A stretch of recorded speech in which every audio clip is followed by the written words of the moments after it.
Okay, you will all have PETG profiles for Cura for the Snapmaker 2 very soon. I'm not releasing them just yet, but I am working on them, and I've been sent some PETG to try out by Eono. I thought that while I'm working on the profiles, let's do a review of this stuff and make something useful for the Snapmaker 2 while we're at it. So how about we make it so your filament never tangles again?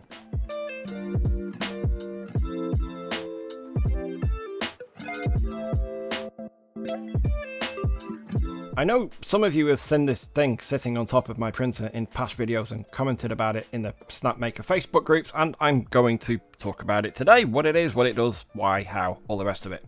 But let's take a look at this filament first. This is Eono PETG. They sent me a couple of rolls to try, one grey and one black. We're going to be trying out the grey filament for this one because it's easier to see on the camera, and we'll come back to the black for a future project. I have a specific idea in mind for it.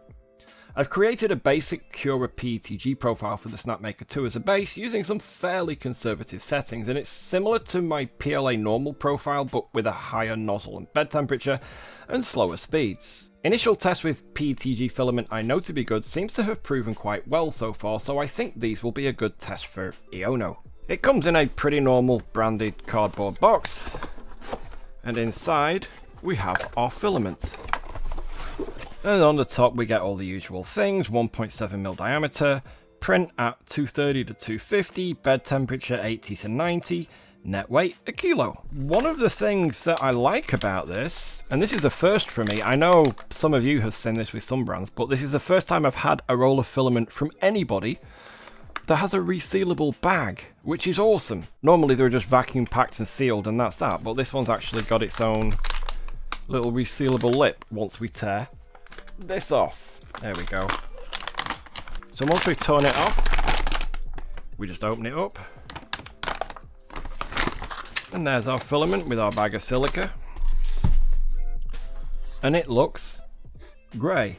Let me grab my calipers real quick and we'll find a piece of this up here. Well, that's not a good sign. This might be a little bit hydrated.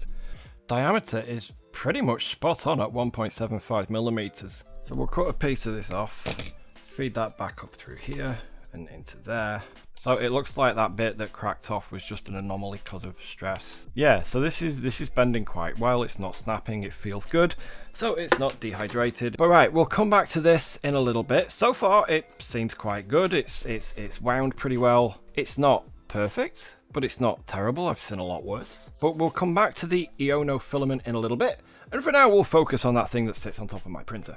So what is it and why do we need it? Well, it's a filament guide, and the way this one's set up is often referred to as a reverse Bowden. Its main goal is to create an even, constant tension throughout the print to prevent your filament from getting tangled. Spools don't get manufactured tangled. People who say that they do are just buying into a myth. It's physically impossible for that to happen due to the way they're made. Eono's so confident about this claim that they even advertise their filament as tangle free, and they even put it in the name, right there.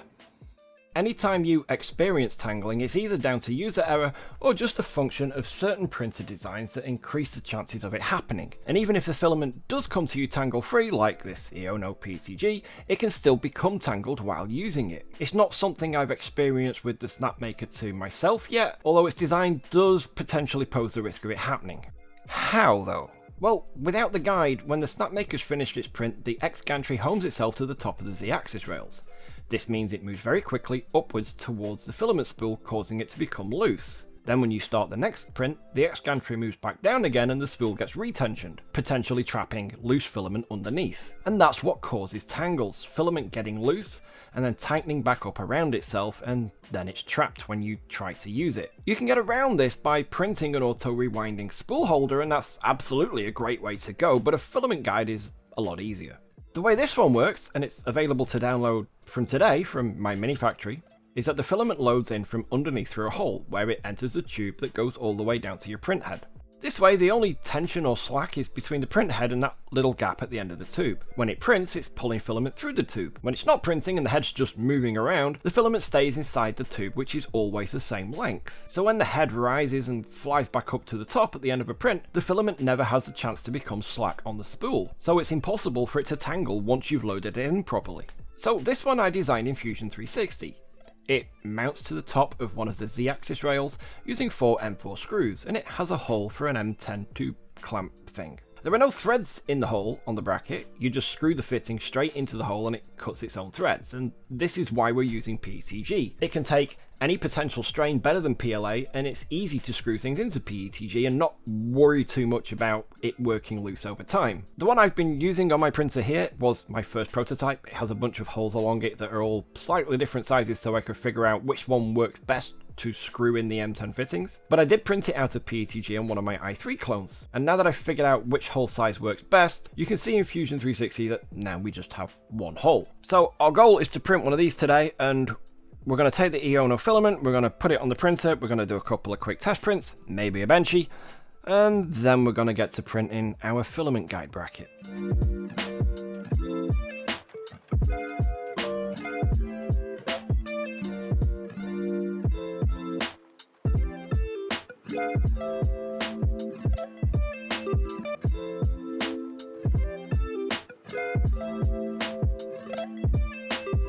So let's see how it did with a couple of tests. This first one is actually something I'm including as part of the filament guide download. It's a cutting guide for your PTFE tube, and it's turned out to be quite a good little test for stringing and blobs as well as bridging on small holes. The way it works is that you push your PTFE tube through this hole, and then you can use this slit to make a nice straight cut in your tube. And if we look at it, you can see that there's no stringing in the thin gap here where we might normally expect to see some, and there's none in the hole either. We can push our PTFE tube right in there, and it cuts just fine. Next up, I tried a bench sheet, and it's not perfect, but it's no worse than the bench sheet I printed using the exact same cheat code with known good PETG that I use with my other printers. The issues that show up in the grey one with the Eono filament are also present in this black one, so they're the fault of the profile and not Eono filament. If anything, it actually printed a little better than the filament that I normally use, and I can't tell you what brand it is. I got like 20 rolls of this stuff a while ago in a bulk deal, and it hasn't got a brand printed on it, but I'm happy enough with this benchy, so let's go print out the filament guide.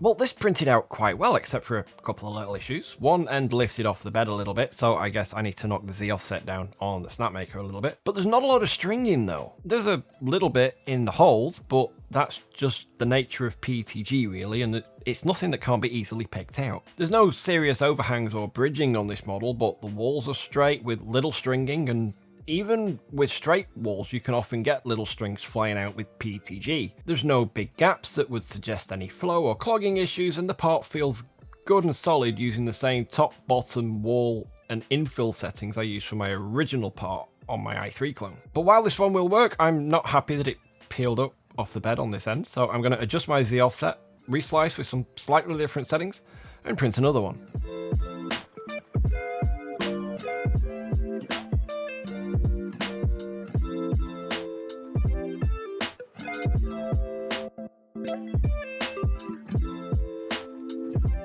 So that's done, and for some reason this one presented a little bit more stringing on the outside. Like I said, with PETG, sometimes it can appear even on straight sides. But I don't think this is the fault of the filament, it's more than likely just my retraction settings and possibly the temperature, as there was virtually none in the previous print at all, and I did adjust my retraction and temps a little bit for this one to see if it would help clean up the holes, and it's actually done the opposite. But what do we do with this thing now that we've printed it? Well, the first thing we want to do is put the fitting in there to hold the PTFE tube. But I want to clean up the hole, so I'm just going to use my little knife for that. And it cleans it up really easily. And now it's time to fit our M10 PTFE tube grippy thing. So the trick to installing this, because it can be a little awkward, especially if you've not got any threads to go into, is you need to make sure to hold it sort of fairly straight on to the end and then turn it with your other hand, and a 10mm spanner or adjustable wrench is going to be invaluable here, but we just need to hold it and then turn it with the other hand until it bites in, and then we can just turn it.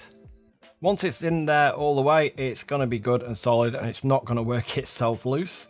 There are 4 holes in the top here that take M4 screws, and I'm just going to clean those out as well. And there are plenty of spare screws that came with the Snapmaker 2 in the toolbox that we can use to attach this. These M4 by 10mm screws should be plenty long enough for this, and this just bolts straight onto the top of the Z-axis. So let's head over to the Snapmaker and we'll get this fitted. You might notice that I'm placing this the other way around compared to how it was before. This is for one simple reason.